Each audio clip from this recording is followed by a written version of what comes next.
完成しました。ご覧の通りインパクト抜群なピーマンの肉詰めができました。それでは早速いただきます。一つ一つ切っていただこうと思います。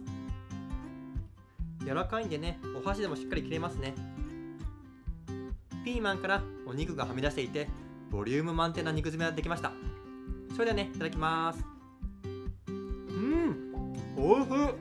お肉がねたっぷりと入ってるね、ほんとにねご飯が進む一品です。これうまっ。今回はフライパンの蓋をしてねじっくりと焼いたので、ピーマンにねしっかりとねみずみずしさが残っていてね、とってもね美味しいです。とっても美味しくてあっという間に半分食べちゃいました。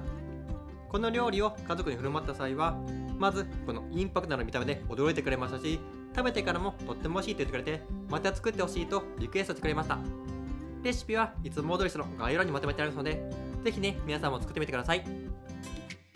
最後までご視聴ありがとうございました。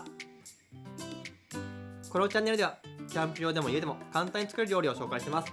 ぜひチャンネル登録とグッドボタンをお願いします。それではまた次回。バイバイ。